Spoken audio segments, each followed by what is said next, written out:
തുടർന്നിങ്ങോട്ട് ആലങ്കാരികമായി പറയുകയല്ല, ഊണിലും ഉറക്കത്തിലും ഈ മഹല്ല് സംഗമം വിജയിപ്പിക്കണമെന്ന ചിന്തയായിരുന്നു അദ്ദേഹത്തിനുണ്ടായത്.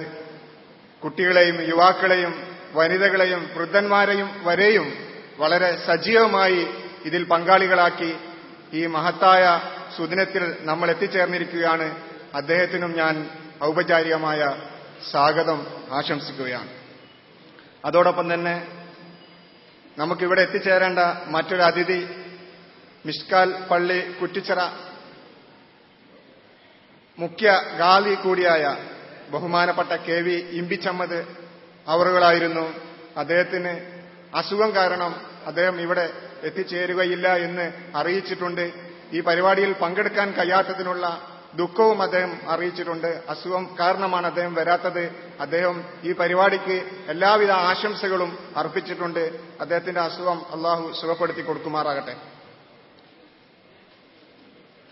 ഈ നാട്ടിലെ മുതിർന്ന അംഗങ്ങളെ ആദരിക്കുന്ന ചടങ്ങ് നിർവഹിക്കുന്നത് നമ്മുടെ പള്ളിയിലെ ഖത്തീബായ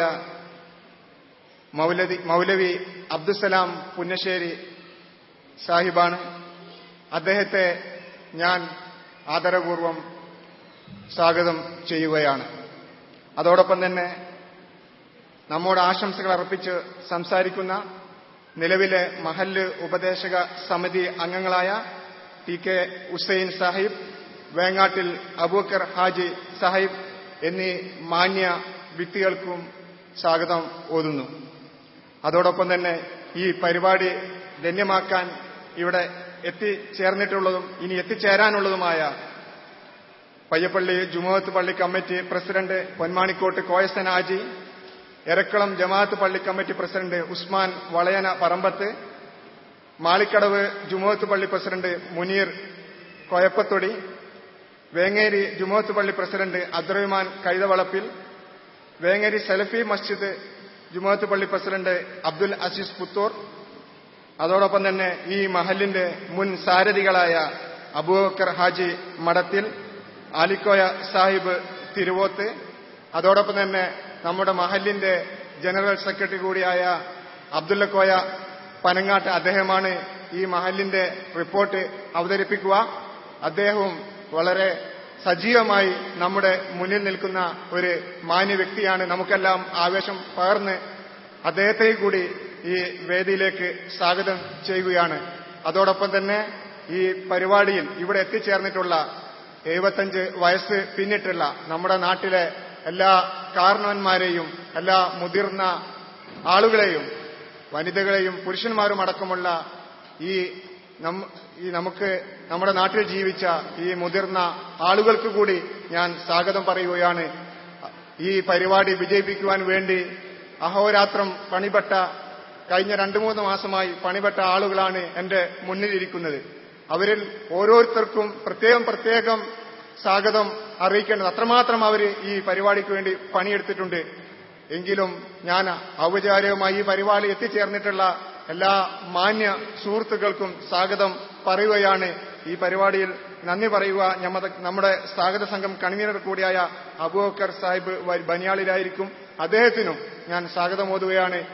അതോടൊപ്പം തന്നെ എല്ലാ നിലക്കും നമ്മളോട് സഹകരിക്കുന്ന എല്ലാവർക്കും, ഈ വേദിയിലും സദസ്സിലുമുള്ള എല്ലാവർക്കും സ്വാഗതം ഓതിക്കൊണ്ട് ഈ കർമ്മം അവസാനിപ്പിക്കുന്നു. അള്ളാഹു നമ്മെ അനുഗ്രഹിക്കുമാറാകട്ടെ.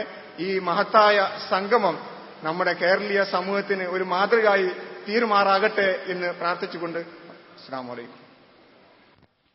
നന്ദി സ്വാലിഹ്. ഈ പരിപാടിയിൽ അധ്യക്ഷ പ്രസംഗം നടത്തുന്നതിന് 14 വർഷമായി ഈ മഹലിന്റെ നേതൃസ്ഥാനത്ത് നിലകൊള്ളുന്ന ആദരണീയനായ നമ്മുടെ പ്രസിഡന്റ് മടത്തിൽ അലിക്കോയ സാഹിബിനെ സ്നേഹപൂർവ്വം ക്ഷണിക്കുന്നു.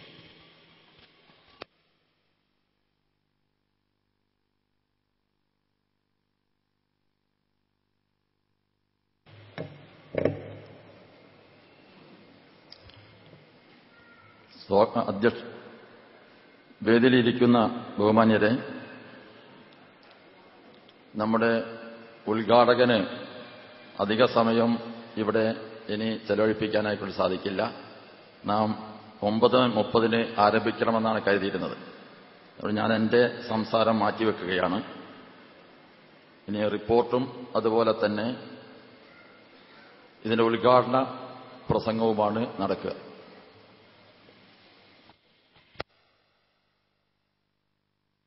റിപ്പോർട്ട് അവതരിപ്പിക്കുന്നതിന് മഹലിന്റെ ജനറൽ സെക്രട്ടറി പനങ്ങാട്ട് അബ്ദുള്ള കോയ സാഹിബിനെ സ്നേഹപൂർവ്വം ക്ഷണിക്കുന്നു.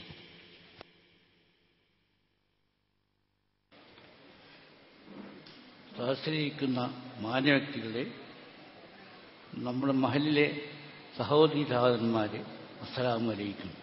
ഈ മഹലിന്റെ റിപ്പോർട്ട് അച്ചടിച്ച് നിങ്ങൾക്ക് എല്ലാവർക്കും വിതരണം ചെയ്യുന്നതാണ്. അതുകൊണ്ട് ഞാനത് നിങ്ങളുടെ മുമ്പിൽ വായിക്കുന്നില്ല.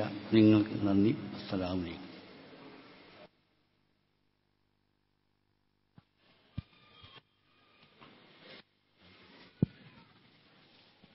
നമ്മുടെ ഈ മഹല്ല് കുടുംബ സംഗമം ഉദ്ഘാടനം ചെയ്യുന്നതിനായി പ്രശസ്ത പണ്ഡിതനും പാളയം ഇമാമുമായ മൗലവി ജമാലുദ്ദീൻ മങ്കട അവർകളെ സ്നേഹപൂർവ്വം ക്ഷണിക്കുന്നു. അസ്സലാമു അലൈക്കും വറഹ്മത്തുള്ളാഹി വബറകാതുഹു. ബിസ്മില്ലാഹിർ റഹ്മാനിർ റഹീം. അൽഹംദുലില്ലാഹി റബ്ബിൽ ആലമീൻ. അൽഹംദുലില്ലാഹില്ലദീ ഹദാനാ ലിഹാദാ വമാ കുന്നാ ലിനഹ്തദിയ ലൗലാ അൻ ഹദാനല്ലാഹ്. اللهم صل وسلم على عبدك ورسولك محمد الأمين وعلى آله وأصحابه أجمعين. إن أريد إلا الإصلاح ما استطعت وما توفيقي إلا بالله عليه توكلت وإليه أنيب. أعوذ بالله من الشيطان الرجيم. يا أيها الذين آمنوا اتقوا الله حق تقاته ولا تموتن إلا وأنتم مسلمون. صدق الله. ബഹുമാന്യനായ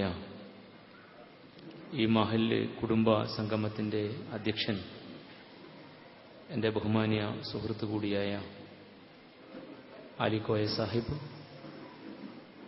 ബഹുമാന്യനായ മഹല്ല് ഖത്തീബ് സഹോദരൻ അബ്ദുസലാം സാഹിബ്,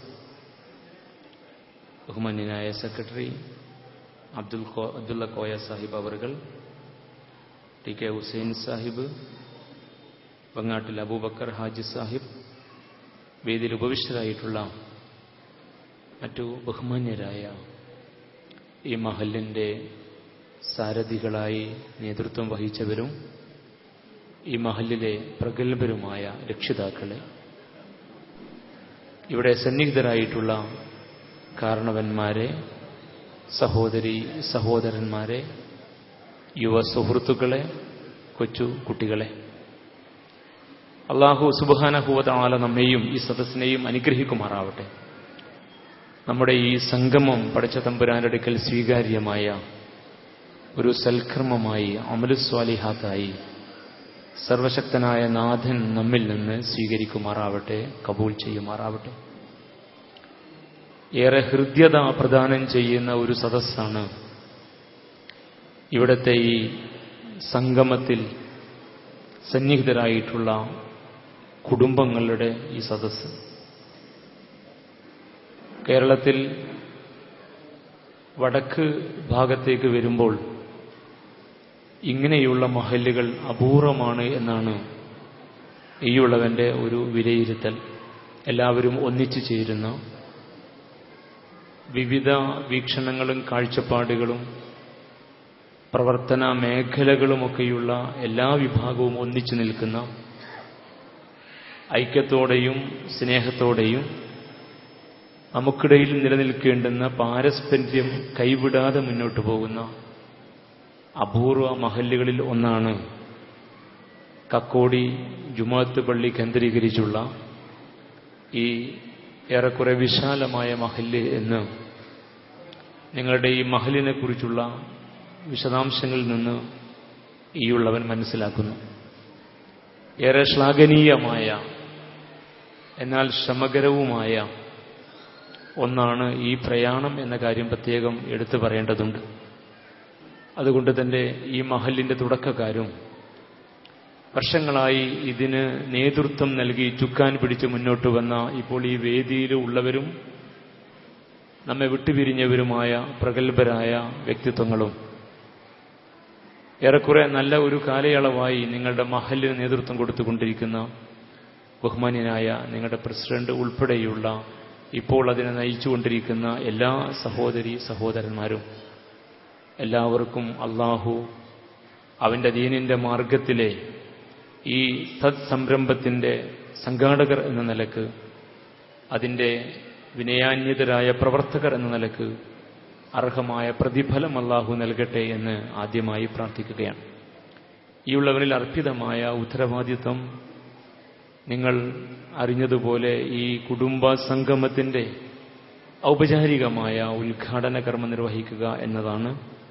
ആദ്യമായി അള്ളാഹുവിനെ മുൻനിർത്തി അവന്റെ പ്രീതി കാംക്ഷിച്ചുകൊണ്ടും നമ്മുടെ മുന്നോട്ടുള്ള പ്രയാണത്തിൽ ഇത് നമ്മുടെ ദീനിയായ വളർച്ചയ്ക്ക്, നമ്മുടെ കൂട്ടായ്മയുടെ ഉയർച്ചയ്ക്ക് അനുകൂലമായി തീരട്ടെ എന്ന ആത്മാർത്ഥമായ പ്രാർത്ഥനയോടെയും ഈ മഹല്ല് സംഗമം ഔപചാരികമായി ഉദ്ഘാടനം ചെയ്തതായി പ്രഖ്യാപിച്ചുകൊള്ളുന്നു.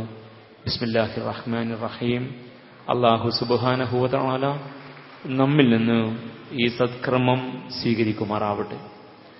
മുസ്ലിം സമുദായം മഹല്ലുകളിലാണ് ജീവിക്കുന്നത് എന്ന കാര്യം നമുക്കറിയാം.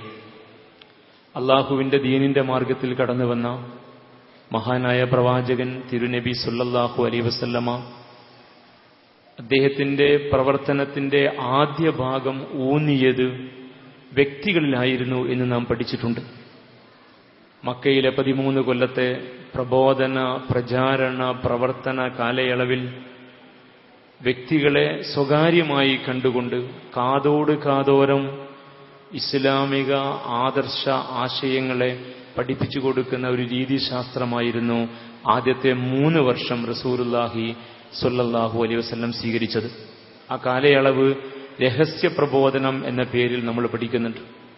പിന്നീട് അങ്ങോട്ട് കുടുംബങ്ങളെ, അടുത്ത് ജീവിച്ചുകൊണ്ടിരിക്കുന്ന സഹോദരന്മാരെ ഒരുമിച്ച് കൂട്ടിയിട്ട് ഈ സന്ദേശം അവരോട് പറയാനും അവർക്കിടയിൽ ഈ സന്ദേശത്തെ പ്രചരിപ്പിക്കാനുമായിരുന്നു അള്ളാഹു നിർദ്ദേശം നൽകിയത്. വഅൻദിർ അശീറതകൽ അഖ്റബീൻ, നിന്റെ അടുത്ത ബന്ധുക്കളെയും കൂട്ടുകുടുംബാദികളെയും വിളിച്ചുകൂട്ടിയിട്ട് ഈ സന്ദേശം അവരെ ധരിപ്പിക്കണം എന്ന അള്ളാഹുവിന്റെ നിർദ്ദേശാനുസാരമാണ് ഹബീബായ റസൂലുള്ളാഹി സ്വല്ലല്ലാഹു അലൈഹി വസല്ലമ മക്കക്കാരെ വിളിച്ചുകൂട്ടിയിട്ട് പരസ്യമായി ഈ സന്ദേശം അവരെ അറിയിക്കുന്നത്.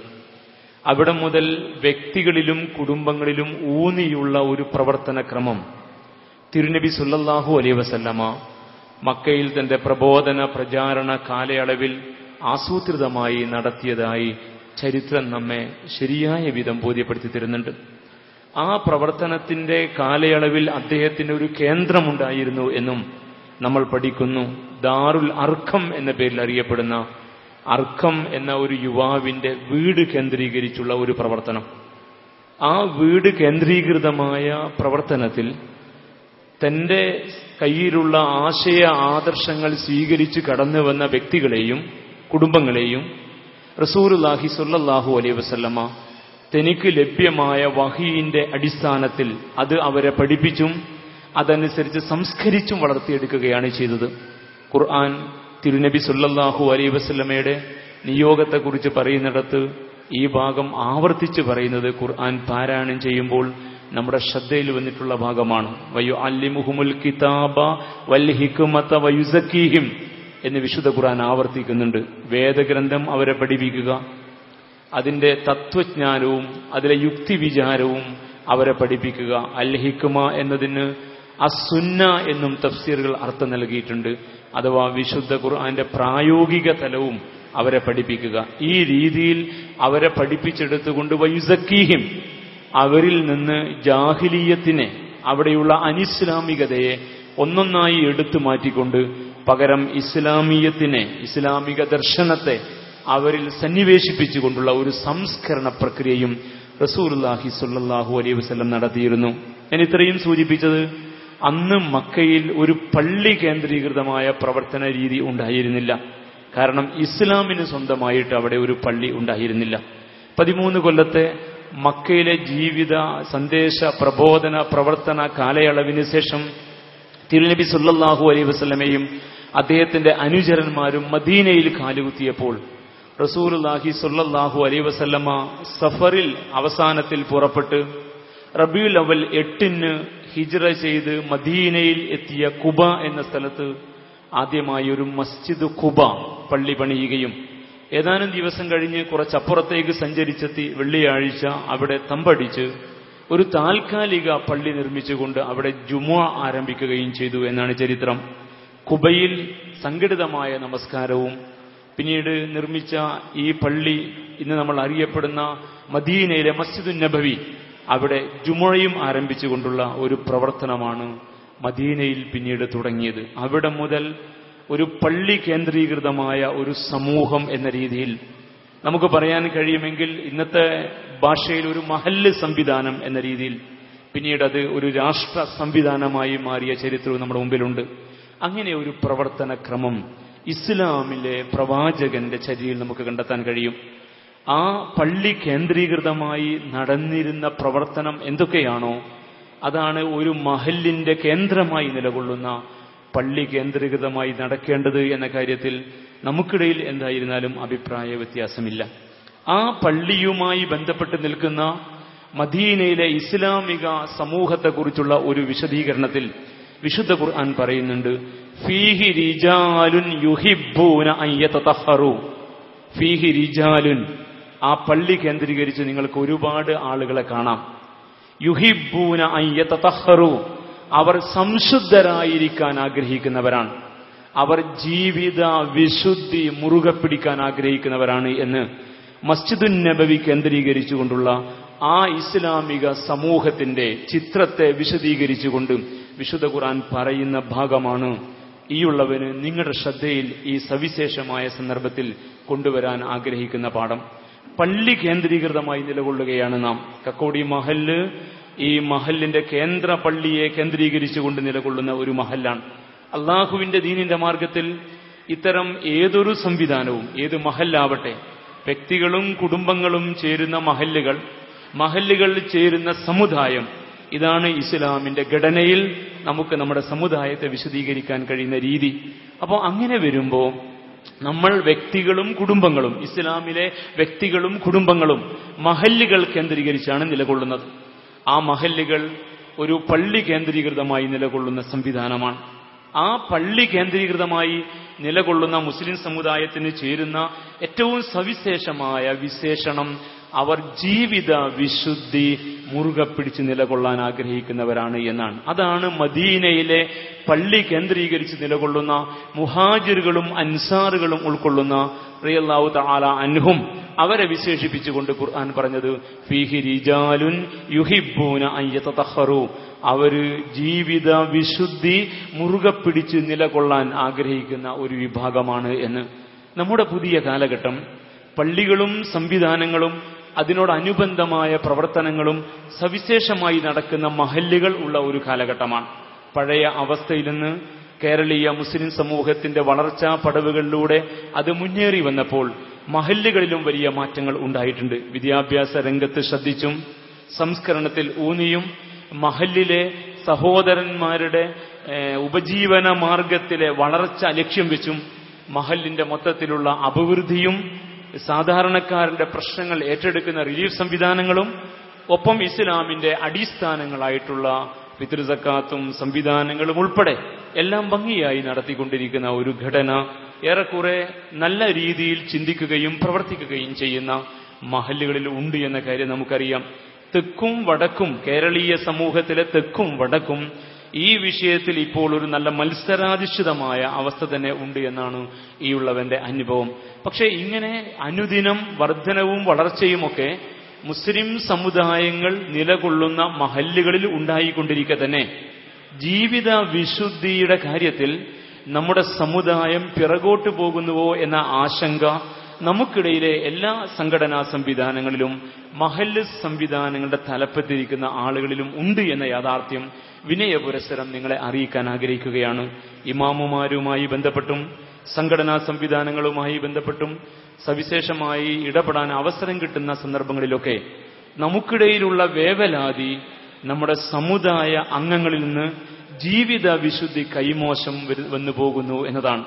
ഇസ്ലാമിലെ പ്രവാചകൻ തിരുനബി സല്ലല്ലാഹു അലൈഹി വസല്ലമ വളർത്തിയെടുത്ത മസ്ജിദുൻ നബവി കേന്ദ്രീകരിച്ച് നിലകൊള്ളുന്ന മുസ്ലിം സമുദായത്തിന്റെ ഏറ്റവും സവിശേഷമായ ഭാവം അവർ ജീവിത വിശുദ്ധിയുള്ളവരായിരുന്നു എന്നതാണ്. എങ്കിൽ ഈ വിശുദ്ധിയാകുന്ന ഇസ്ലാമിന്റെ മർമ്മം പുതിയ കാലഘട്ടത്തിന്റെ തെറ്റായ സംസ്കാരത്തിന്റെ മലവെള്ളപ്പാച്ചിലിനിടയിൽ നമുക്ക് നഷ്ടപ്പെട്ടു പോകുന്നു എന്ന പേടി, വേദന, വെപ്രാളം ഈ സമുദായത്തിനകത്ത് ഇപ്പോൾ ഉണ്ട്. നമ്മൾ അറിയണം, പള്ളി കേന്ദ്രീകൃതമായി നടക്കുന്ന ഏറ്റവും വലിയ കർമ്മം നമസ്കാരമാണെന്ന കാര്യം നമുക്കറിയാം. ഇബാദാത്തുകൾക്ക് വേണ്ടിയാണ് ഒന്നാമതായി നാം പള്ളികളെ ആശ്രയിക്കുന്നതും ആശ്രയിക്കേണ്ടതും. അതേസമയം പള്ളി കേവലം ആരാധനാലയം മാത്രമല്ല എന്നും അത് മുസ്ലിം സമുദായത്തിന്റെ ഒരു സാംസ്കാരിക കേന്ദ്രമാണ് എന്ന കാര്യവും നമ്മെപ്പോലുള്ള മഹലിലെ നിവാസികൾക്ക് എല്ലാവർക്കും അറിയാം. അപ്പോ ആരാധന നിർവഹിക്കുന്ന ഇടമായി നിലകൊള്ളുന്ന ഒരു മഹല്ല്, അതിന് നേതൃത്വം കൊടുക്കുന്ന, അതിന്റെ സംവിധാനമാകുന്ന പള്ളിയും നേതൃത്വം കൊടുക്കുന്ന ഇമാമുമാർ ഉൾപ്പെടെയുള്ള സംവിധാനങ്ങൾ, നടത്തിപ്പുകാരായി നമ്മുടെ മഹല്ല് ഭാരവാഹികൾ, അതിൽ ഒന്നിച്ചു നിൽക്കുന്ന വിശാലമായ ഒരു ഇസ്ലാമിക സമുദായം, ഇതാണല്ലോ ഈ ചിത്രത്തിന്റെ ഏറ്റവും സവിശേഷമായ മുഖം. ആ നിർവഹിക്കപ്പെടുന്ന കർമ്മമാകുന്ന, ആരാധനയാകുന്ന നമസ്കാരം ഉൾപ്പെടെയുള്ള ഏത് ഇബാദാത്തുകളെ പരിശോധിക്കുമ്പോഴും അവിടെ ജീവിത വിശുദ്ധിക്കുള്ള ഊന്നൽ വളരെ പ്രധാനമാണ്. നാം സാധാരണ നമസ്കരിക്കാൻ വേണ്ടി ഉളുവെടുത്തു കഴിഞ്ഞാൽ നടത്തുന്ന ഒരു പ്രാർത്ഥനയുണ്ട്. ആ പ്രാർത്ഥനയിൽ ഇങ്ങനെ ഒരു വാക്യം നമുക്ക് പരിചയമുള്ളതാണ്: അല്ലാഹുമ്മ ഇജ്അൽനി മിനത്ത് തവ്വാബീൻ വജ്അൽനി മിനൽ മുതതഖിരീൻ വജ്അൽനി മിൻ ഇബാദികസ് സ്വാലിഹീൻ എന്നിങ്ങനെ പ്രാർത്ഥിക്കാറുണ്ട്. ഇതൊരു വലിയ മുദ്രാവാക്യമാണ്, നമ്മുടെ ഒരു ലക്ഷ്യമാണ്. നാം ഉളുവെടുത്തു കഴിഞ്ഞാൽ പ്രാർത്ഥിക്കുകയാണ്, പടച്ചവനെ എന്നെ നീ തവ്വാബീങ്ങളിൽ പെടുത്തണേ, ജീവിത വിശുദ്ധിയുള്ളവരിൽ. സംഭവിച്ചു പോയ തെറ്റുകൾ തിരുത്തി, ആ തെറ്റിൽ പശ്ചാത്തപിച്ച് ആ തെറ്റിലേക്ക് ഇനി മടങ്ങിപ്പോകില്ല എന്ന ഉറച്ച പ്രതിജ്ഞയോടെ നന്മകൾ മാത്രം ചെയ്തുകൊണ്ട് തമ്പുരാന്റെ സ്വർഗത്തിലേക്ക് പ്രയാണം ചെയ്യുന്ന വ്യക്തിത്വങ്ങളെയാണ് തവ്വാബ്, തവ്വാബൂൻ, പശ്ചാത്താപ വിവശർ എന്ന് ഇസ്ലാമിന്റെ സാങ്കേതിക ഭാഷയിൽ പറയാം. ആ പ്രയോഗമാണ് അല്ലാഹുമ്മ ഇജ്അൽനി മിനത്ത് തവ്വാബീൻ, പടച്ചവനെ നീ എന്നെ പശ്ചാത്താപ ബോധമുള്ളവരിൽ പെടുത്തണേ. വജ്അൽനി മിനൽ മുതതഖിരീൻ, എന്നെ നീ ശരീര ശുദ്ധിയുള്ളവരിലും പെടുത്തണേ. വജ്അൽനി മിൻ ഇബാദികസ് സ്വാലിഹീൻ, നിന്റെ സജ്ജനങ്ങളായ ജനതയുടെ കൂട്ടത്തിൽ എന്നെ ഉൾപ്പെടുത്തണേ എന്നാണ്. അപ്പോൾ ഇവിടെ കൃത്യമായ ഒരു ലക്ഷ്യപ്രഖ്യാപനമുണ്ട്. ആ ലക്ഷ്യപ്രഖ്യാപനം ജീവിത വിശുദ്ധിയുമായി ബന്ധപ്പെട്ട പ്രഖ്യാപനമാണ്. ഇസ്ലാം പഠിപ്പിച്ച ജീവിത വിശുദ്ധിയിൽ 3 ഘടകങ്ങൾ ഉൾക്കൊണ്ടിട്ടുണ്ട്. ഒന്ന് വൃത്തി അഥവാ ശുദ്ധിയാണ്, രണ്ടാമത്തേത് ധാർമ്മിക വിശുദ്ധിയാണ്, മൂന്നാമത്തേത് സാമ്പത്തിക വിശുദ്ധിയാണ്. വൃത്തിയുടെ, ശുദ്ധിയുടെ കാര്യത്തിൽ ഇസ്ലാം നൽകിയ ഊന്നൽ നമുക്ക് നന്നായിട്ട് അറിയാം. ഉളുവെടുക്കുന്നത്, അല്ലെങ്കിൽ കുളിക്കേണ്ടവർ കുളിച്ച് അല്ലെങ്കിൽ ഉളുവെടുത്ത് നമസ്കാരത്തിന് ഒരുങ്ങുമ്പോൾ വസ്ത്രവും നമസ്കരിക്കുന്ന ഇടവും വരെ വൃത്തിയായിരിക്കണം എന്ന ചിന്തയിലൂടെ വൃത്തിയെക്കുറിച്ച ഒരു വലിയ കാഴ്ചപ്പാട് ഇസ്ലാം നൽകിയിട്ടുണ്ട്. നമ്മുടെ ബഹുമാന്യരായ ഫുഖഹാക്കൾ, ഇമാമുമാർ ഫിഖ്ഹിന്റെ ഗ്രന്ഥങ്ങൾ തയ്യാർ ചെയ്തപ്പോൾ അവരെല്ലാവരും അതിൽ ഒന്നാമത് അധ്യായമായി എഴുതി ചേർത്തിയത് കിതാബു ത്വഹാറ, ശുദ്ധിയെക്കുറിച്ചും വൃത്തിയെക്കുറിച്ചുമാണ്. ഇതിനെക്കുറിച്ച് നമുക്ക് ബോധമുണ്ട്. എന്നല്ല, മുമ്പുള്ളതിനേക്കാൾ ഈ വൃത്തിയുടെ, ശുദ്ധിയുടെ, വീടും വീട്ടകവും പരിസരവും വൃത്തിയായി പാലിക്കുന്ന കാര്യത്തിൽ നമ്മുടെ സമുദായം വളരെ മുമ്പിലാണ് എന്ന കാര്യവും നമുക്ക് കേരളീയ മുസ്ലിം സമുദായത്തിന്റെ പഴയ അവസ്ഥയും പുതിയ സാഹചര്യവും വിലയിരുത്തി ഉറപ്പിച്ചു പറയാൻ കഴിയുന്ന ഒന്നാണ്. എന്നാൽ രണ്ടാമത് ജീവിത വിശുദ്ധിയിൽ ഉൾച്ചേരുന്ന ഘടകം ധാർമ്മിക വിശുദ്ധിയാണ്. ധാർമ്മിക വിശുദ്ധി കൈമോശം വരുന്നിടത്ത് ലക്ഷണമൊത്ത ഒരു മുസ്ലിം സമുദായം ഉണ്ടാവുകയില്ല എന്ന കാര്യം വളരെ വിനയപുരസ്സരം നമ്മൾ മനസ്സിലാക്കണം. ഞാനൊരു സംഭവം മാത്രം ഉദാഹരിക്കുകയാണ്. നമ്മുടെ സമയത്തിന്റെ പരിമിതിക്കകത്ത് നിന്നുകൊണ്ടാണ് സംസാരിക്കുന്നത്. മഹാനായ പ്രവാചകൻ തിരുനബി സല്ലല്ലാഹു അലൈഹി വസല്ലമ മദീന കേന്ദ്രീകരിച്ച് ഒരു മുസ്ലിം സമുദായത്തെ ലക്ഷണമൊത്ത ഒരു സംവിധാനമായി നയിച്ചു കൊണ്ടിരുന്ന കാലഘട്ടത്തിൽ അദ്ദേഹത്തിന്റെ മദീന പള്ളിയിലെ സദസ്സിൽ ഒരു ചെറുപ്പക്കാരൻ കയറി വന്നുകൊണ്ട് ചോദിച്ച ഒരു ചോദ്യം ചരിത്രം കൃത്യമായി രേഖപ്പെടുത്തിയിട്ടുണ്ട്. അദ്ദേഹം സലാം പറഞ്ഞിട്ട് പിന്നിൽ നിന്ന് ഉറക്കെ നബിയോട് ചോദിച്ച ചോദ്യം ഇങ്ങനെയാണ്.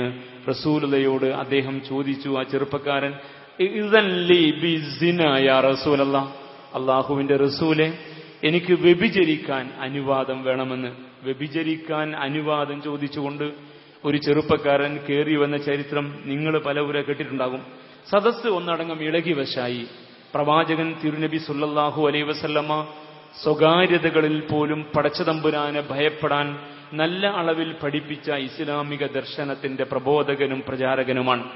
തിന്മയാകുന്ന വ്യഭിചാരത്തിലേക്ക് പോയിപ്പോകാൻ സാധ്യതയുള്ള സകല വഴികളും തടഞ്ഞ ഒരു പ്രവാചകൻ കൂടിയാണ് ഇസ്ലാമിലെ പ്രവാചകൻ. വിശുദ്ധ ഖുർആന്റെ വാക്യം നമുക്കറിയാം, വലാ തഖ്റബുസ്സിന ഇന്നഹു കാന ഫാഹിഷ വസാഅ സബീല. നിങ്ങൾ വ്യഭിചരിക്കരുത് എന്ന് പറയുന്നതിന് പകരം നിങ്ങൾ വ്യഭിചാരത്തോട് അടുക്കരുത് എന്നാണ് ഖുർആൻ പഠിപ്പിച്ചത്.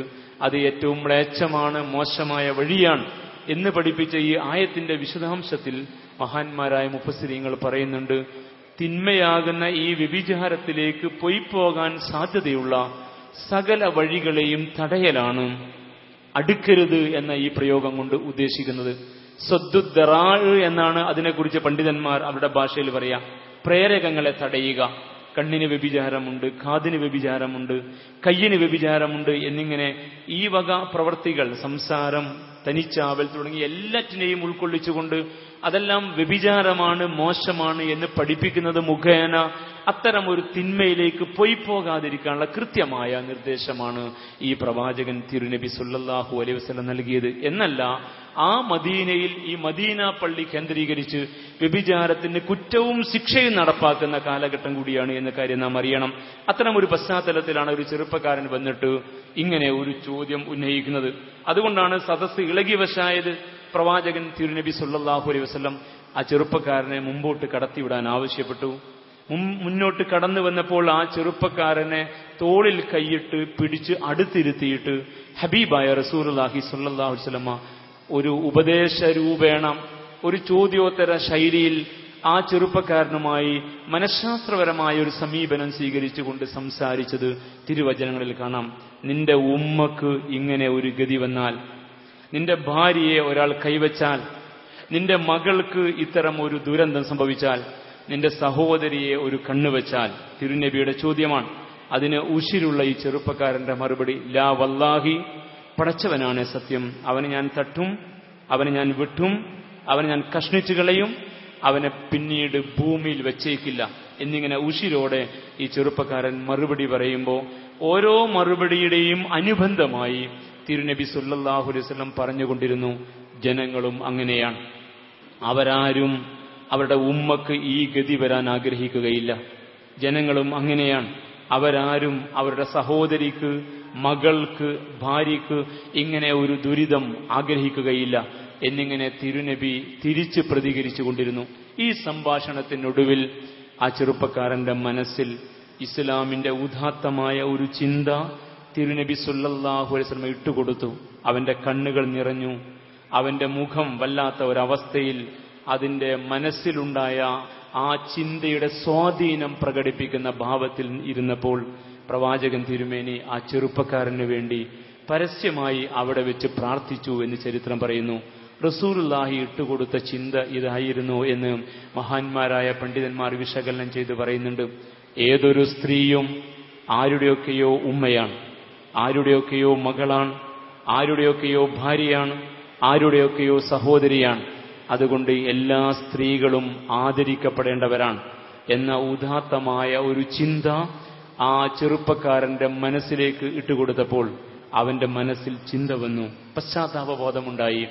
ആ ചെറുപ്പക്കാരന്റെ അവസ്ഥ കണ്ടറിഞ്ഞുകൊണ്ട് തിരുനബി അവിടെ വെച്ച് നടത്തിയ പ്രാർത്ഥന ഇങ്ങനെയാണ്, അല്ലാഹുമ്മ അഗ്ഫിർ ദംബഹു വതഹിർ ഖൽബഹു വഹസ്സിൻ ഫർജഹു. അല്ലാഹുവേ, ഈ ചെറുപ്പക്കാരന്റെ പാപം നീ പുറത്തു കൊടുക്കണമേ, അവന്റെ ഹൃദയത്തെ ശുദ്ധീകരിക്കണമേ, അവന്റെ ചാരിത്രം നീ കാത്തു സൂക്ഷിക്കണമേ. ചാരിത്രം പുരുഷനും ചാർത്തിക്കൊടുത്ത മതമാണ് ഇസ്ലാം എന്ന കാര്യം നമ്മുടെ സമൂഹം ഇന്ന് മറന്നു പോവുകയാണ്. ചാരിത്രം പെണ്ണിന് മാത്രം ചാർത്തിക്കൊടുത്ത കപട ലോകത്താണ് നമ്മൾ മുസ്ലിമീങ്ങളും ജീവിക്കുന്നത്. എന്നാൽ ചാരിത്രം പുരുഷനും ഉണ്ടെന്ന് പഠിപ്പിച്ച മതമാണ് ഇസ്ലാം. ജീവിതത്തിന്റെ സ്വകാര്യതകളിൽ വരെ പടച്ചതമ്പുരാനെ ഭയപ്പെടുന്ന ഉദാത്തമായ ധാർമ്മിക വിശുദ്ധി അത് ആർജിച്ചെടുക്കാനാണ്, അത് നേടിക്കൊടുക്കാനാണ് മഹല്ലുകൾ കേന്ദ്രീകരിച്ച് പുതിയ കാലഘട്ടത്തിൽ നമ്മൾ പണിയെടുക്കേണ്ടത്. കാരണം കാലം തെറ്റായി ഒഴുകിക്കൊണ്ടിരിക്കുകയാണ്. അധാർമികതകൾ 10 മടങ്ങ് വർദ്ധിച്ചുകൊണ്ടിരിക്കുകയാണ്. വെള്ളിയാഴ്ച പള്ളിയിൽ ജുമുഅ സമയത്ത് ബഹുമാന്യനായ നിങ്ങളുടെ ഖത്തീബ് സംസാരിക്കുന്ന സമയം പരിമിതമാണ്. ഈ ഉള്ളവന്റെ പാളയം പള്ളിയിലും വെള്ളിയാഴ്ച സമയം പരിമിതം തന്നെ. ബാക്കി ആഴ്ചയിൽ ഉള്ള സമയമത്രയും ഈ വിശ്വാസി സമൂഹം നമ്മുടെ കൈകളിലല്ല ഇപ്പോൾ എന്ന കാര്യം വളരെ വേദനയോടെ നാം ഓർക്കേണ്ടതുണ്ട്. അവരുടെ ഹൃദയ മസ്തിഷ്കങ്ങളിലേക്ക് കടന്നു വരുന്ന ചിന്തകൾ അനിസ്ലാമികവും ഏറെ അപകടകരവുമാണ്. അത് വന്ന് വീടിന്റെ മേൽക്കൂര വഴി വീട്ടകത്തേക്ക് പെയ്തിറങ്ങിയാൽ അതിന്റെ ആദ്യത്തെ ഇരകൾ നമ്മുടെ സ്ത്രീകളും കുട്ടികളും നല്ല 1% യുവാക്കളുമാണ് എന്ന അപകടാവസ്ഥ നാം അറിയാതെ പോയിട്ട് കാര്യമില്ല. അതുകൊണ്ട് നേരെ ചൊവ്വേ നമസ്കാരം നടന്നുകൊണ്ടിരിക്കുന്ന, ഇബാദാത്തുകൾ ഭംഗിയായി നടന്നുകൊണ്ടിരിക്കുന്ന, ഇസ്ലാമികമായ കെട്ടുറപ്പ് നിലനിൽക്കുന്ന മഹല്ലുകൾക്കകത്ത് വരെ ജീർണതകളുടെ, ലൈംഗിക അരാജകത്വങ്ങളുടെ പേടിപ്പെടുത്തുന്ന അനുഭവങ്ങൾ ഉണ്ടായി വരുന്നു എന്ന കാര്യം നമ്മുടെ ഇതുപോലെ മഹല്ലുകളിൽ ജീവിക്കുന്ന ആളുകൾ അറിയാതെ പോകരുത്. ഒരിത്തിരി കടന്നു പറഞ്ഞാൽ ഈ ഉള്ളവൻ ഇങ്ങനെ പറയാൻ ആഗ്രഹിക്കുകയാണ്. ഒരു 2-3 മാസം മുമ്പായി കേരളക്കരയിൽ പെൺവാണിഭങ്ങളുമായി ബന്ധപ്പെട്ട് ചില പ്രദേശങ്ങൾ പ്രത്യേകമായി പരാമർശിക്കപ്പെട്ട് നിങ്ങൾക്ക് ഓർമ്മയുണ്ടാകും. മധ്യ കേരളത്തിലാണ് അതിൽ ചില സ്ഥലങ്ങളുള്ളത്. ഈ ഉള്ളവൻ ഇമാം എന്ന നിലക്ക് ആ മഹല്ലുകളിൽ സവിശേഷമായ ചില പരിപാടികൾക്ക് വേണ്ടി പോകേണ്ടി വന്നു. വളരെ വേദനിപ്പിക്കുന്ന ദുരനുഭവം.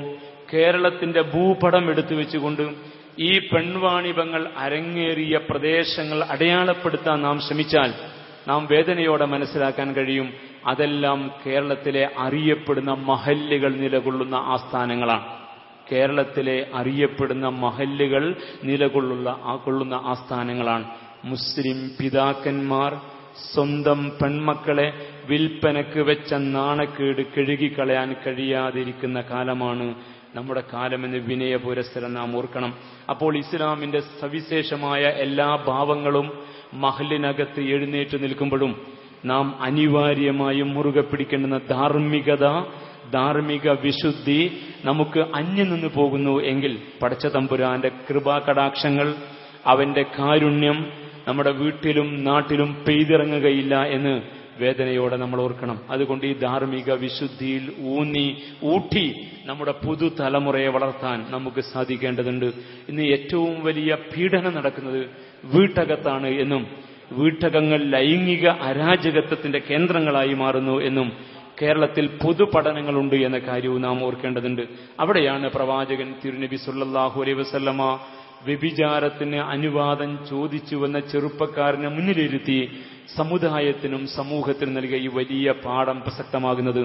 എല്ലാ സ്ത്രീകളെയും ആദരവോടെ കാണാൻ, അവരെ വിൽപ്പന ചരക്കായി കാണാതെ, അവരെ ആസ്വാദന വസ്തുവായി കാണാതെ, ഉദാത്തമായ ഭാവേന സഹോദരിമാരെ ആദരിക്കുന്ന ഒരു തലത്തിലേക്ക് നമ്മുടെ സമുദായത്തെയും സമൂഹത്തെയും ഇനിയും സംസ്കരിച്ചെടുക്കാൻ നമ്മൾ ഒരുപാട് കാലം മുന്നോട്ട് പോകേണ്ടതുണ്ട് എന്ന് കാലം നമ്മെ പഠിപ്പിച്ചുകൊണ്ടിരിക്കുകയാണ്. സ്വന്തം പിതാവിന്റെ അടുത്ത് മകളെ ഏൽപ്പിച്ചു പോകാൻ അമ്മമാർക്ക് ധൈര്യമില്ലാതെ വരുന്നു എന്നും സ്വന്തം ആങ്ങളയുടെ അടുക്കൽ സഹോദരി സുരക്ഷിതമാവില്ല എന്ന് മാതാപിതാക്കൾ ഭയപ്പെടുന്നു എന്നും തന്റെ അയൽക്കാരൻ അവിടെ ഉണ്ടല്ലോ, അതുകൊണ്ട് എന്റെ കുടുംബം ഇവിടെ സുരക്ഷിതമായിരിക്കും എന്ന് ധരിച്ച് ദൂരയാത്ര പോകാൻ കഴിയാത്ത ആപത്തുകൾ അയൽപ്പക്കങ്ങൾ പ്രകടമാകുന്നുണ്ട് എന്ന് നാം അറിയുന്നു എങ്കിൽ കാലം വല്ലാതെ മാറിക്കൊണ്ടിരിക്കുന്നു എന്നും അത്തരമൊരു ഭീകരതയ്ക്ക് മുമ്പിൽ, ഭീഷണമായ അവസ്ഥക്ക് മുമ്പിൽ നമുക്ക് ഒരുപാട് ചെയ്യാനുണ്ട് എന്നും വളരെ കൃത്യമായി മഹല്ലുകൾ നേതൃത്വം കൊടുക്കുന്ന ഈ ഉള്ളവനെ പോലുള്ള ഈ ദൗത്യം നിർവഹിക്കാൻ നിയുക്തരായ സാധാരണക്കാരായ ആളുകളും നമ്മുടെ കൂട്ടത്തിൽ കൈകാര്യകർത്താക്കളായ ഭാരവാഹികളും ആ മഹലിനകത്ത് ജീവിക്കുന്ന ഇസ്ലാമിന്റെ ദൗത്യവും നിർവഹണവും യഥാവിധി ഏറ്റെടുക്കേണ്ടുന്ന നമ്മളെ എല്ലാവരും ഒരുപോലെ ചിന്തിച്ചുകൊണ്ട് നമ്മുടെ പുതുതലമുറയെ ഇസ്ലാമിന്റെ ഭദ്രമായ ധാർമ്മികതയുടെ കോട്ടക്കകത്ത് എഴുന്നേറ്റ് നിൽക്കുന്ന വ്യക്തിത്വങ്ങളും വക്താക്കളുമാക്കി മാറ്റിയെടുക്കാൻ നമുക്ക് സാധിക്കണം. മുസ്ലിം പെൺകുട്ടികൾ അന്യമതക്കാരുടെ കൂടെ ഇറങ്ങിപ്പോകുന്ന ദുരവസ്ഥ കേരളത്തിലെ മഹല്ലുകളിൽ കുറയുകയല്ല, കൂടി വരികയാണ് എന്നതും വേദനയോടെ കൂടി പറയേണ്ടതുണ്ട്. കേൾക്കാൻ നമുക്ക് രസമില്ലാത്ത, പറയുമ്പോൾ നമുക്ക് നാണമാകുന്ന ദുരവസ്ഥയാണ് ഇതെങ്കിലും ഇത്തരം ഒരു വേദിയിലല്ലാതെ വേറെ എവിടെയാണ് ഇത് പറയുക എന്ന ചിന്തയാണോ ഈ ഉള്ളവനെ ഇത് പറയിക്കാൻ യഥാർത്ഥത്തിൽ പ്രേരിപ്പിച്ചത്? മലബാറിൽ നിന്ന് പഠിച്ചുകൊണ്ടിരിക്കുന്ന ഒരു മോള് ഒരുത്തന്റെ കൂടെ തെക്കൻ തിരുവിതാംകൂറിലേക്ക് വണ്ടി കയറിയതിനു ശേഷം ആ കുടുംബം എന്റെ പള്ളിയിൽ വന്ന് വേദനയോടെ കരഞ്ഞ് സംസാരിച്ച ഒരനുഭവം ഓർക്കുകയാണ്. ആ പിതാവ് പറഞ്ഞത് അന്ന് രാവിലെ സുബഹി നമസ്കരിച്ചിട്ടാണ് അവൾ പോയത് എന്നാണ്.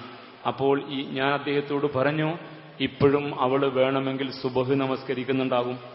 നമ്മുടെ കുട്ടികൾക്ക് ഈ ബോധമൊക്കെ ഉള്ളപ്പോൾ നന്നായിട്ട് പർദ്ദയും മഫ്തയും ധരിക്കുന്ന 5 നേരം നമസ്കരിക്കുന്ന നല്ല കുടുംബത്തിലെ പെൺമക്കൾ വരെ ഇത്തരം ഒരു ദുരന്തത്തിന് ഇരയാകുന്നുണ്ട് എങ്കിൽ നാം കേവലം നമസ്കാരത്തിന്റെ ഷർത്തും ഫറളും ഇബാദാത്തുകൾ നിർവഹിക്കേണ്ടുന്ന രീതിയും ചെറുപ്പന്നെ ഈ വേഷവിധാനങ്ങൾ ശീലിപ്പിക്കലും മാത്രമായി ഇസ്ലാമിനെ കണ്ടാൽ പോരാ. അതിനപ്പുറത്ത് ഹൃദയത്തിന് കൊടുക്കേണ്ടുന്ന അടിസ്ഥാനപരമായ വിശ്വാസം പകർന്നു കൊടുക്കാൻ നമുക്ക് കഴിയണം. അവളെ ക്ഷണിക്കുന്ന ഏതൊരുത്തനോടും നീ കൊള്ളാം, നല്ലവനാണ്, വിദ്യാഭ്യാസപരമായി നീ എനിക്ക് കുഫു വെക്കുന്നവനാണ്, നിനക്ക് സ്നേഹിക്കാൻ അറിയാം, എന്റെ മാതാപിതാക്കളെ കയ്യിൽ നിന്ന് എനിക്ക് കിട്ടാത്ത സ്നേഹം നിനക്ക് നൽകാൻ കഴിയുമെന്ന് എനിക്ക് ഉറപ്പുണ്ട്. പക്ഷേ നീ എനിക്ക് ഫിറ്റല്ല. എന്തുകൊണ്ട് ഫിറ്റല്ല? അനമിനൽ മുസ്ലിമീൻ, ഞാനൊരു മുസ്ലിമാണ്, ഞാനൊരു ആദർശത്തിൽ വിശ്വസിക്കുന്ന സഹോദരിയാണ്. ഇന്നി അഖാഫുല്ലാഹ റബ്ബൽ ആലമീൻ, ഞാൻ ലോകരക്ഷിതാവായ തമ്പുരാനെ ഭയപ്പെടുന്നു എന്ന് പറയാൻ കഴിയുന്ന ധാർമ്മിക ബോധം, അതാണ് ഇസ്ലാം. അത് നമ്മുടെ കുട്ടികൾക്ക് പകർന്നു കിട്ടണം. നമസ്കരിക്കുന്ന, സുന്നത്തെടുക്കുന്ന, ഇസ്ലാമിക വേഷങ്ങൾ ധരിക്കുന്ന ഈ അവസ്ഥകളൊക്കെ ഉള്ള ഒരു സമുദായത്തിനകത്തെ ദുരന്തത്തെക്കുറിച്ചാണ് ഈ ഉള്ളവൻ പറഞ്ഞത്. അവിടെയാണ് ഈ ധാർമ്മിക വിശുദ്ധിയുടെ പാഠങ്ങൾ വിശ്വാസത്തിൽ അധിഷ്ഠിതമായി ഇനിയും നമ്മുടെ സമുദായത്തെ നാം പഠിപ്പിക്കേണ്ടതുണ്ട് എന്ന തിരിച്ചറിവ് നമുക്കുണ്ടാവുന്നത്. മൂന്നാമതായി ധാർമ്മിക വിശുദ്ധിയെക്കുറിച്ചുള്ള, ജീവിത വിശുദ്ധിയെക്കുറിച്ചുള്ള ഇസ്ലാമിന്റെ അധ്യാപനത്തിലെ ഒരു മർമ്മഘടകം സാമ്പത്തിക വിശുദ്ധിയാണ്.